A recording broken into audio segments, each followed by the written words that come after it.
muri Afrika y'Epfo aho yabaga baramuhize. Leta ya Kongo isabiye Afrika y'Epfo kuhamwirukana, bamubwira yuko kuhaba kwe kubangamiye ituze n'ubusugire bw'imibanire myiza iri hagati ya Kongo na Afrika y'Epfo. Ajya muri Afrika icyo bita Namibia. Namibia niho yarari, ahavuye baramukurikirana, nabo barababwira ngo ntagomba kuhaba. Ahavuye ajya mu gahugu gatoya ka Nyarucari kitwa Eswatini, naho ngo yari hasabye kuba yaba hari. Noneho biza kurangira ikigo nacyo kitamwemereye kuhaba. Ajya muri Ethiopia, barabona ibyo banamwakira, baravuga ati no, twebwe ntabwo dushaka akajagari kari iwanyu, nibumva yuko waje aha induru ziraza kuba zivuga. So rero ibyo bikubwire ngo Kabila yabuze ahakwirwa, noneho ahantu hareba hari safe yaza. Kuba Kabila yagiye kwiyunga na M23 kandi ku butegetsi bwe ari bwo M23 yahuye n'ibibazo bikomeye, byo ntacyo byaba bivuze. Kugira nahavuga ngo zahabu ngo arayikoresha mu nyungu ze, ari gukoresha zahabu z'abaturage arinda ubutegetsi bwe bwite. None se we n'abambari be umubajije abo Abafaransa bayisahuraga n'abandi bayijyana bifasha iki, byamariye iki abaturage ba? Uwo mujenerali rero twavugaga ari mu ruzinduko muri Kenya, aho yakoreye uruzinduko nyine muri kiriya gihugu cya Kenya, muri wa mugambi wa Amerika uri gushaka kubaka military bases mu bihugu. Kenya yari isanzwe ifite bases z'abasirikare b'Abongereza, buriya bitwaza ibintu byinshi. Kuri iri segonda nibura abantu 16,000 bari mu kirere mu ndege bava ahantu hamwe bajya ahandi. Kuzenguruka isi bisigaye byoroshye ku buryo uko turi miliyari 8 dusa naho turi abaturanyi kubera uburyo gukora ingendo bisigaye bikorwa. Ikibazo nuko gutegura urugendo bigora, gukora reservation ya tike y'indege, gushaka visa, ubwishingizi bw'urugendo. Amahirwe twagize nuko hari abantu bazobereye muri ibi bintu kandi biyemeje kudufasha. Abantu nka Ireme Travel Agents Limited, kompanyi nyarwanda iri mu zambere muri service zo gutegura ingendo, ubukerarugendo no kwakira abantu. Kompanyi yemewe n'ihuriro mpuzamahanga ry'ubwikorezi bwo mu ndege IATA. Niba wifuza kujya mu mahanga ku mpamvu izo arizo zose, icyo bigusaba ni ugutekereza urugendo rwawe gusa, ubundi ukegera Ireme Travel Agency bakagukorera reservation ya tike y'indege, bakagufasha gushaka visa, bakagukorera reservation ya hoteli, bakagukurikiranira ibya assurance y'urugendo. Iyo uturutse mu mahanga cyangwa se ujyayo, bagufata ku kibuga cy'indege ku giciro cya 50% cy'abandi babikorera. Ku bantu bari kure kandi bashobora kwishyura hakoreshejwe ikoranabuhanga online payment, tuguha link ubundi ukishyura. Ireme Travel Agency ikorera mu mujyi wa Kigali muri Mike mu nzu yo hasi mu muryango wa G41. Hamagara 07 85 36 48 cyangwa 07 89 88 0339. Ushobora no kwandika email kuri info@iremetravel.rawa. Wanasura urubuga rwa internet wa@iremetravel.rawa. Kia Sorento, Kia Niro, Prius, Tucson n'izindi modoka zikoranabuhanga rihambaye zikomeje kugendana n'iterambere ry'igihugu cyacu. Ariko se mbibarize, bantu mwese muri kuguriza imodoka n'izindi zikoranabuhanga rihambaye, mwaba muzigura muteganya maintenance yazo, mwaba se mutekereza no kubatekinisiye bazikora? Nje kongera kubibutsa ko izi modoka zikoranabuhanga zirenze kura amasupana n'inyundo byakoreshwaga n'abakanishi ba zamani. No.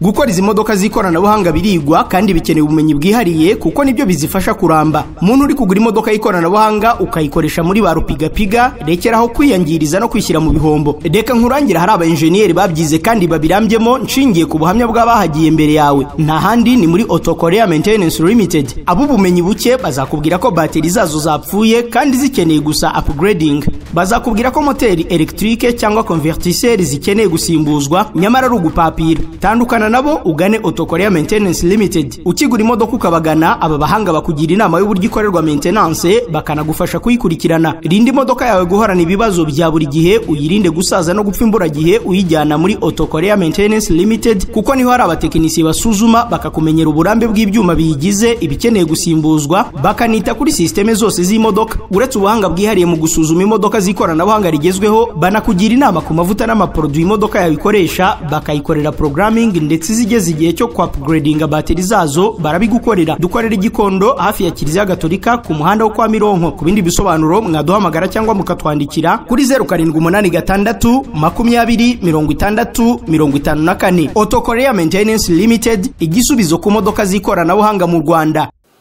Turabasuje, turayifuza rero gukomeza kugira ibihe byiza mwese mukunda kandi mugakurikira ibiganiro byiza bica kuri uru rubuga. Nkuko mubibona ndi kumwe na Pastor Peter Musisi, tugiye kuganira ku biri kuvugwa hirya no hino muri aka karere k'ibiyaga bigari, cyane cyane ariko ibiri kuvugwa muri Repubulika ya Demokarasi ya Kongo ndetse no muri Afurika muri rusange. Pastor, tutagiye kuri rero ikaze. Urakoze, Imana iguhe umugisha. Kabila yaje Goma, waba ari umurongo mushya w'intambara uje kongera gututuma muri Repubulika ya Demokarasi ya Kongo? Intambara se yari isanzwe hari, ntabwo tutumba ahubwo irahari. Gusa ahubwo ikiriho ni ukuvuga ngo kujya hariya kuri ya ruhande yamaze gufata uruhande agomba no guhagararaho. Ubundi ni ukuvuga ngo yari umuntu udafite uruhande abogamiyeho kuva yafata ubutegetsi akavuga Tshisekedi. Ni ukuvuga rero we hari aho, ndetse tugeze no kuvuga hari ibihuha bigeze kuvuga ngo yaraje ari Goma, ngira ngo icyo gihe mwabajije ibibazo bye basobanurira ambabwira yuko we ari muri robusta, uruhande yajyaho rwose hari umusanzu yaba ruhaye kubera kubazamurira morale, yabazamura morale yabafashije. Agiye ku ruhande rwa Tshisekedi hari icyo babungutse, agiye ku ruhande rwa M23 byaba byungutse. So intambara yari isanzwe hari, nta kintu gihari kiraho. Gusa ako numvise kuvuga yuko hazaba kudeta, sinzi icyo ashaka kuvuga, ariko nk'umuntu wayoboye kandi akaba commander in chief w'igisirikare, nzi yuko afite abasirikare benshi hariya, ari nayo mpamvu bishobora kuba bitera leta yabo ubwoba, nkumva bagenda bafata abantu benshi, harimo n'abajenero benshi bagenda afata, ndetse n'abanyapolitike abitwa ba Poyo n'abandi nk'abo bamwe baranahunze. So harimo ikibazo gikomeye cyane mu gihugu. Ikindi numvise ni uko bamaze kugera hariya ababembe amoko y'umurasirazuba amwe yarwanyaga M23, hari abarimo batekereza gushaka kwiyunga na Kabila, kandi kwiyunga na Kabila aho yagiye niho bagomba kujya.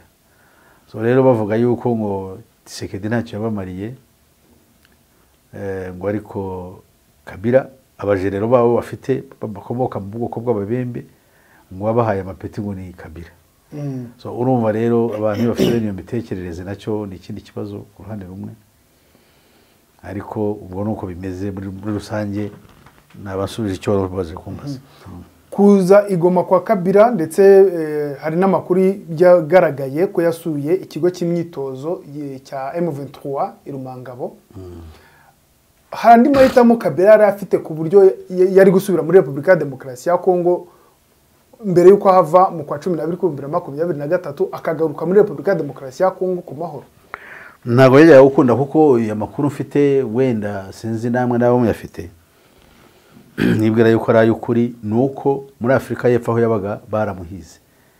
Leta ya Kongo isabiye Afurika y'Epfo kuhamwirukana, bamubwira yuko kuhaba kwe kubangamiye ituze n'ubusugire bw'imibanire myiza iri hagati ya Kongo na Afurika y'Epfo. Kongo ni igihugu gikomeye cyane cyane, burya nuko abantu batakizi wenda, nubwo kiyoborwa n'abaswa, ariko ni igihugu gikomeye cyane ku buryo cyagira n'ijambo rikomeye ku isi, kubera yuko ku butaka bwaho harimo ibintu bikurwamo byinshi. Rero kiba umuntu wese cyabangamira nawe yakibangamira. Urugero, uwashaka kubabuza gucukura amabuye bamwica, ariko badashoboye kumwica nabo yagira ate, yabagora. Yabagora kuko Illuminati niko ikora, ikoresha uburyo bukomeye cyane, ikoresha za kudeta, ikoresha ubwicanyi bw'ingeri zose. So kadusure no kuri kiriya kintu nashaka kuvuga nayo gutera muri ibyo. Ajya muri Afurika icyo bita Namibia. Namibia niho yarari, ahavuye baramukurikirana, nabo barababwira ngo ntagomba kuhaba kwe bishobora guteza umutekano muke n'ubwumvikane buke hagati y'ibyo bihugu, icyo gihugu na Kongo. Ahavuye ajya mu gahugu gatoya ka Nyarucari kitwa Eswatini, naho ngo yari hasabye kuba yaba hari, ariko Eswatini egari nothing, bashatse no kwamutsinda bamugura n'abantu bakamugira nabi. Noneho biza kurangira igihugu nacyo kitamwemereye ko haba, ajya muri Ethiopia. Ndakubwira inkuru nagiye mpabwa. Ageze muri Ethiopia naho abura iki, barabona ibyo banamwakira, baramubwira ati no, twebwe ntabwo dushaka akajagari kari iwanyu, nibumva yuko waje aha induru ziraza kuba zivuga. Kandi Tshisekedi ni wa muntu urakara, ibintu bya diplomasi ntabikoresha, ntabikanzwa. Wa muntu naba afite arakaye umwegereye aragukubita igipfunsi nta kundi. N'abari abantu ayobora nzi yuko bahahamutse. Ko ni umugabo w'ibigango kugira ngo uzamwigondere ntibyoroshye. Wibuke ukuntu yafashe, yagiye mu nama Bujumbura y'aba perezida ba East African Community. Cyagihe ingabo zabo zari ziri arizo zishinzwe umutekano mu Burundi. Bajya inama bayivamo bemeranyije nabo arasinya. Ibyo bemeranyije ariko ageze hanze asanga sizi n'abari hanze cyangwa muri koridoro aho ngaho ahura na generali uyobora za ngabo nawe yari yahaje. Nubwo atagombaga kwicara n'abayobozi ariko nawe yari igikomerezwa, yagombaga kuba hafi ngo ibyo bashebuja bavuga. Aba yasimbutse amufashe mu mashati agiye kumushyira ku munigo. Wowe ugiye gufata generali, yego uri bouncer ndabyemera, bouncer ntabwo aba yoroheje, ariko general no kumuhumiliatinga ngo uri perezida gusa iki umwanya wagiyemo gusa nejo ukazavamo, ariko he's a general for his life. We ni generali, ni ibintu yakoze, naruhuka tugakomeza kwitwa generali Mustafa cyangwa generali waruhuze. Kandi uramuhora ubusa, mwebwe ino umugaragu wanyu, ibyo muvuga nibyo akora nibyo ashyira mu bikorwa. Tumanje no kubimubwira ibyo mwasinye ngo yanze kubishyira mu bikorwa, ahubwo uje kumubwira kuki umuniga, umubwira kuki utarwana, kuki utarasa mu Ventura. Ahera se hawo nicyo mwemeranyije se. Ubwo rero byatumye nyiri igitekerezo kiri negative kuri uriya musaza. Afite umunyacyubahiro, ayobora igihugu, agira ate Imana yazamufasha wenda ikamugenderamo, kuko Bibiliya iravuga ngo umutima w'umwami wa mu kiganza cy'Uwiteka ngo akawugaragura awerekeza aho ashaka. Wenda ishyireza Imana yazagira kuri byiza birenze uko tubibona, ariko ntabwo ari byo. So rero ibyo bikubwire ngo Kabila yabuze ahakwirwa. Noneho ahantu hareba hari safe yaza, wenda kugira ngo ajye mu Burayi yaba ari kure kandi ashaka kugira ngo nabo kiriya gihugu gikurikirane ibikiberamo, ubwo yiyiziye Goma. Oya nava Goma sinza handi naba zakomeza kuba hariya, naba zavuga ati no ahangaha hagiye ni hankwiriye, former president ntabwo naba ahangaha abantu bari abagaragu banjye sinakomeza kuba bamo. Azashaka we ikindi gihugu yajyamo, ariko cyo gihugu akajya kijyamo akurikirana ibintu bibera hariya. Ndetse byashoboka akajya azana akabasura, kuko amakuru mfite nuko yiyemeje gufatanya nawe. Kugira umangabo rero nka former army commander cyangwa commander in chief w'ingabo za Kongo, hari ingabo za Kongo ziri hari umangabo zari ku rugamba, sibyo? Kandi zagiye hariya barimo barashaka kuzitoza bundi bushya ngo zijye muri Ventura n'urugero. Ubwo rero gomba kujya kuzisura no kuziha morale no kuziha poli, kuko ni commander ni chief wazo. Nubwo yatakiri perezida ariko yaramubaye, kandi ashobora no kuba yakongera akamuba. So ibyo nibyo navuga rero byabaye kuriya. Tuvuze ko kuza kwa Kabila ku ruhande ya Ventura igenzura atari impanuka, ahubwo niyo mahitamo yarasigaranye. Yes, niyo mahitamo yarasigaranye. Nukuvuga ngo aho yabaga hose yabonaga ko ubuzima bwe bushobora kujya mu kaga bitewe nuko Repubulika ya Demokarasi ya Kongo yamuhigaga. Kandi buriya wowe hariho n'igihe intambara ikurwanya ikomeza, ukayizanamo impamvu zitari zo. Reba cyagihe bavugaga yuko ishyaka rye aho rikorera bahafunze, ritemewe no gukomeza risheshwe kwa ndakomeze gukomeza gukora imirimo yaryo muri Kongo. Icyo bwacyo ni igitero cyamugabweho. Noneho ubundi se buriya agiye akajya muri Kongo bakamwakira akigira mu bye.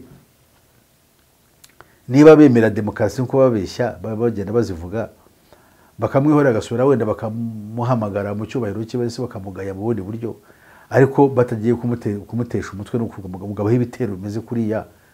kandi bazi yuko ari political figure, ari umunyapolitike wenda uzwi utegetse imyaka 18 igihugu, ashobora kuba yagira icyo avuga, ashobora kuba yavuga ari kumvikana, ni household name. Buri muryango muri Congo nta muntu utazi Kabila. Rero niyo mpamvu ubu ngubu bashotswe bagatangira kuvuga ngo Kabila ngo ni umunyarwanda. Ariko se umuntu aregunda ibintu kuvuga ngo ni umunyarwanda, se rero ko umunyarwanda kimaze kuba igisebo ku isi ko ni umunyarwanda. C'est terrible. Kuza rero kwa Kabila kwiyunga na M23 cyangwa se na FC M23 no gukomeza uruhande rwa politike rwa M23. Nukumva yuko M23 ayibogamiyeho already ariyo ayirimo. Sinzi nabwo numva ntacyo yari yavuga declaration, tutegereje ibyaza kuvuga mu itangazamakuru. Sinzi yuko hari icyo yakugeza ubugene ntawe kubibona, ariko icyo nibure ko azajya kuva hari icyo avuze ngo azatubwira imigabo n'imigambi, ariko za intego 12 yavuze yazivuze agaragaza cya gihe bavugaga yuko bamufatiye bamuvanyeho ubudahangarwa. Icyo ubwacyo ni igitero cyakurikiraga gusesa ishyaka rye, cyakurikiraga kujya mu rugo rwe bakarutera hejuru bamusaka n'ibindi bimeze nk'ibyo. Ariko nkaba nibwira ko biriya bintu bamukorera aribo bamuhase cyangwa bamubangamiye kuba yafata n'icyemezo cyo kujya muri M23. Nibyo yavuze ajya kuva hajyamo ajya gusura M23, ibyo yavuze ndibuka yuko ubyibuka ngo yatangaje ingingo 12 azivuze mu Gifaransa, ntabwo nabona babishyira ku rutonde ngo bikurikire neza.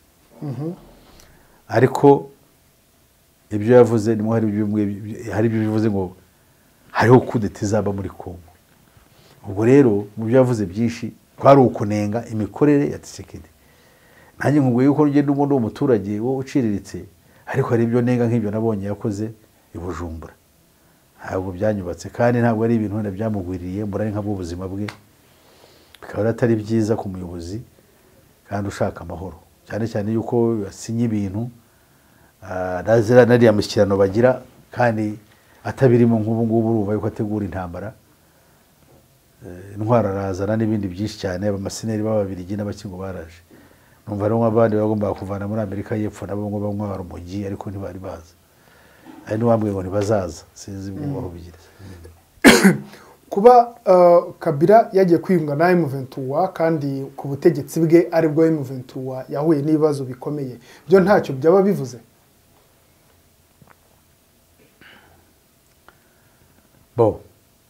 Biriya nabyo ni ikindi kibazo cyihariye, ariko hari ibintu birugomba kumenya.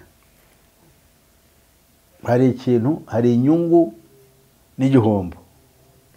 Hari ikintu ushobora gukora kuko hari inyungu cyakuzanira, kabone naho ubwacyo cyari kigeze kukubangamira cyangwa kikakugirira nabi. Ariko iyo ushobora kugikoresha mu bundi buryo, numva wenda ari uriya murongo bafashe. Kuko amakuru dufite abantu benshi bo mu bwoko bw'Abatutsi b'Abanyekongo mu gihe cya Kabila benshi barishwe, cyane cyane abari baragiye abatorejwe za Kinshasa, za hirya ngiyo za Mbandaka n'ahandi,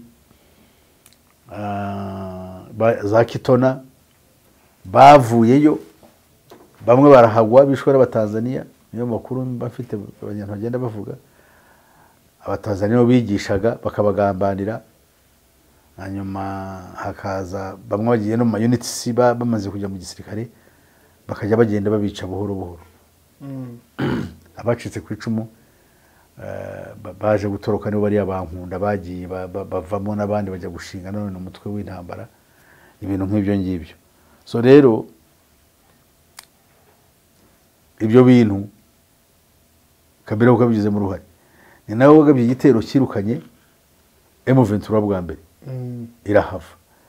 Kuba rero ubu ngubu yaje, ndibwira yuko hari ikintu nawe ashobora gutekereza.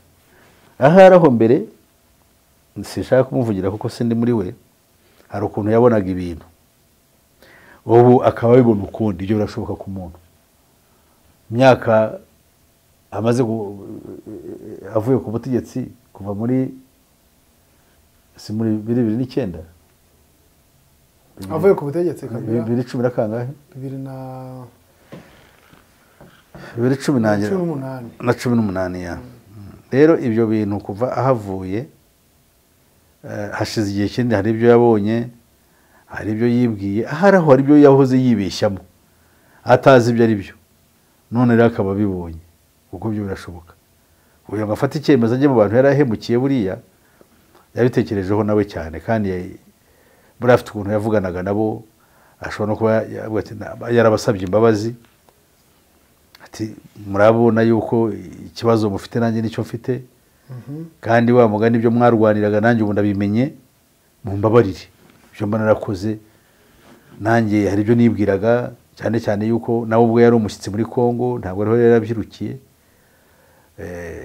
wenda akababaro k'abanyarwanda ntabwo yakumvaga noneho yari yaragize n'ikibazo cya se wari warashwanye n'abanyarwanda biba nk'aho ari inzigo n'uburyo se yapfuyemo bashobora kuba bakonye Kongo baramubwiye ko ari abanyarwanda bamwishe ibintu byose bya ntawe wabimenya kuko urupfu na se yapfuye ntiyishwe n'abantu bamugambaniye bakamwica ubwo rero bashobora kumubwira bati buriya nta kindi n'abanyarwanda bamwishe kuko bariya abantu muri Kongo nahoze numva bavuga ngo nanga yarapfuye byararangiye umuntu abwira abantu ati nanga baramwishe ati ntabwo ariho abanyarwanda baramwishe avugira ku ntuza ku social platform kandi ababwire babyumvise nuko babifata kuko hari imyumvire y'abantu b'abanyafrika kenshi bamwe bakiri kure cyane mu myumvire bashobora gukurikira ibihuha kuruta ukuri ndetse n'ukuri bakakwanga bakureba noneho rero Kabila araje igoma yego yifatanyije na M23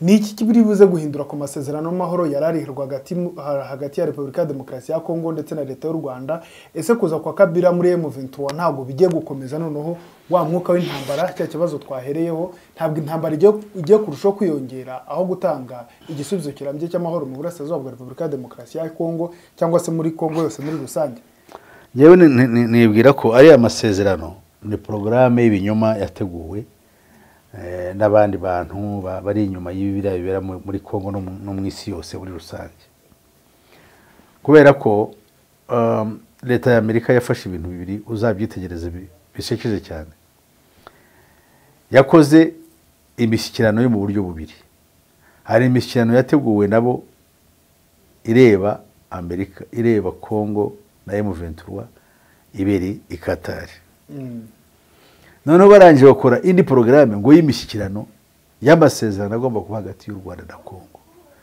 byose biri mu nyungu zabo mu buryo bukomeye nyuma y'ayo masezerano y'amahoro Amerika izasinyanya na buri gihugu icyo bashaka se urakizi hari icyo mpishurwa mu byo bashaka icya mbere hari icyo Kongo yabasabye ibasaba ikintu nta muntu wese wacyemera na Amerika icyemeye ubwacyo yabigayitse no mu maso y'abanyekongo ntibabyishimira kuvuga ngo batware ubutunzi bwose nibarangiza ngo bahe umutekano abanyekongo se bafite amashyaka ya politike nubwo amashyaka ntayemera ariko yahagarara akavuga kandi yarabivuze aravuga ibintu ntabwo ari byo ubutunzi bw'igihugu bugende kubwo umutekano wandese n'uwatshisekedi kuko ntibabibona muri ubwo buryo abanyekongo ntabwo bakeneye Tshisekedi n'umutekano we bakeneye Kongo yabo bakabaho kandi Kongo ikabagaburira noneho rero yo abanyamerika babibonye barabati no nubwo dushaka ari amabuye ariko tugomba kugira uburyo bwo kuyajyana kandi tukayajyana na Kongo itatureba nabi ihamije yuko tugize dukorana nayo kubera iki none se bavuga ngo bakore barwanye barinde umutekano wa Kongo kandi batitaye ku Rwanda kandi u Rwanda narwo ari inshuti ya Amerika ntabwo turi inshuti za Amerika siko numva yego none se Amerika imeze nka Tshisekedi bitekerezo yahita ivuga ngo kuko mpaye amafaranga nabo nakoraga nabo mu karere dufitanye imishyikirano dufitanye n'amasezerano wenda nayo ijyanye no gukorana noneho ngo tubajugunye kubera wowe hari nko kumureba umuntu biriya bikorwa n'umuntu w'umwana mu bwenge cyangwa se navuye ko umuntu ufite ikibazo mu mutwe niwe wakumva yuko ibyo bintu byashoboka. Noneho rero birangira bibaye kuriya. Mu yandi magambo bo niyo mpamvu bavuze ngo bazashyikirane na M23 kandi bazi yuko wenda bitashobora gukunda, ariko nabo ku ruhande ikibazo cyabo bari bamuteze bagisohorokemo batuye kugaragara yuko bari bafite uruhande babogamiyeho. Noneho iby'amabuye by'agaciro babimuhe cyangwa bibahe bakore bakongera amasezerano bacukure, ndorangiza no kuyacukura ayo mabuye kuko bafite gahunda yo kuyacisha i Rwanda aho bita Lobito muri Kongo, muri Lobito corridor. Ariko ayo ngo nava muri za Katanga no mu burasirazuba bwa Kongo ura muhanda uzagera, ariko aho umuhanda se watwara imyaka ingahe, si long time. Ariko hagati aho bugiye bawucukura byabaza hano mu Rwanda niho hari uburyo bwo kuyazana no kuyatunganya, hari facilities zo kuyatunganya, barangiza no bakayajyana wenda atunganye, kuko iyo batunganyije bayatwara ataremereye cyane kugira ngo bye kuba costs airlifting yo kubahenda. Ibintu byo baba bafite imibare, ubwo rero bakabikora bati bese bazanye za OAS ibishyiga by'ibibuye bagomba gucoca bagakora amabuye nyayo bashaka, babyuriza indege kimwe cy'ibibuye nka 2-3 toni, ntabwo byakunda. Ubwo rero babikorera hano bagatwara pure icyo bashaka, minerals bakazo batwara kandi zitabavuniye cyane. Ukomeje ku by'amabuye y'agaciro, reka tunyarukire mu burengerazuba bwa Afurika aho hari inkundura. Reka duhere muri Cote d'Ivoire. Muri Cote d'Ivoire hari kuvugwa ikintu bita coup d'etat igomba gukorerwa Ouattara, sibyo? Ariko iyo coup d'etat bakaba bavuga ko ari Traoré ugiye kuyimutera. Ubundi kuki Traoré ashobora gushaka gukorera coup d'etat Ouattara?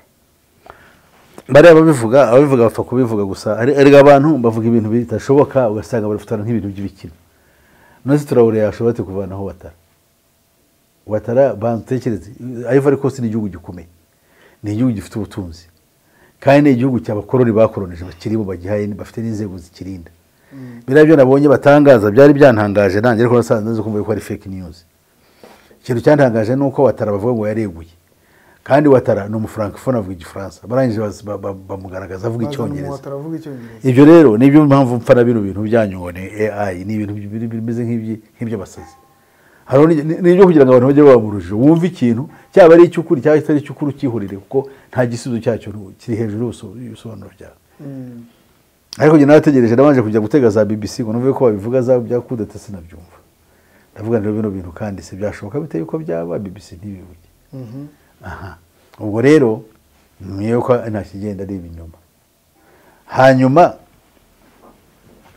cyakora icyo nzi cyo Traoré yashobora kwinspiringa bamwe mu bantu muri Cote d'Ivoire nk'abasirikare n'abandi bantu n'abandi batoye n'urubyiruko n'abandi n'abanyapolitike bandi, ariko bafite ububasha buvanaho leta, kuko hari amatora yimirije agomba kujya mu kwezi kwa 10, sinzi nabara kwa 5 kwa 8 ibiro nk'ibyo. Uwitwa Thiam wagombaga ukomeye cyane batavuga rumwe na leta bamubujije kwitoza kuko bamurega yuko atakiri Cote d'Ivoire muri Cote d'Ivoire ko Ivoiriye yabaye mu France. Abanyafurika uzi ko tugiye dushaka biri turyohera. None kandi yaragarutse hambere ngo yasheshe ubwene gihugu bwe bw'Ubufaransa. None ubu nta stateless ntabwo ukafite nta gihugu afite. Kandi Rwanda niwe Rwanda rutezeho amakiriro. None uwo nguwo bigaragara yuko bizamugora kwitoza. Ahandi hasigaye rero Ouattara ntabwo yari yadekarare ko azitoza, ariko biragaragara ko nta wundi mukandida ishyaka ryari ryashyiraho. Bikiminizi bivuze ngo niwe ushobora kuzakomeza kandi nta kizamurwa rero, kuko ashyikiwe na bashebuja b'Abafaransa nta kizamubuza azitoza. Fidel Castro amushyigikiye mu gihugu birangire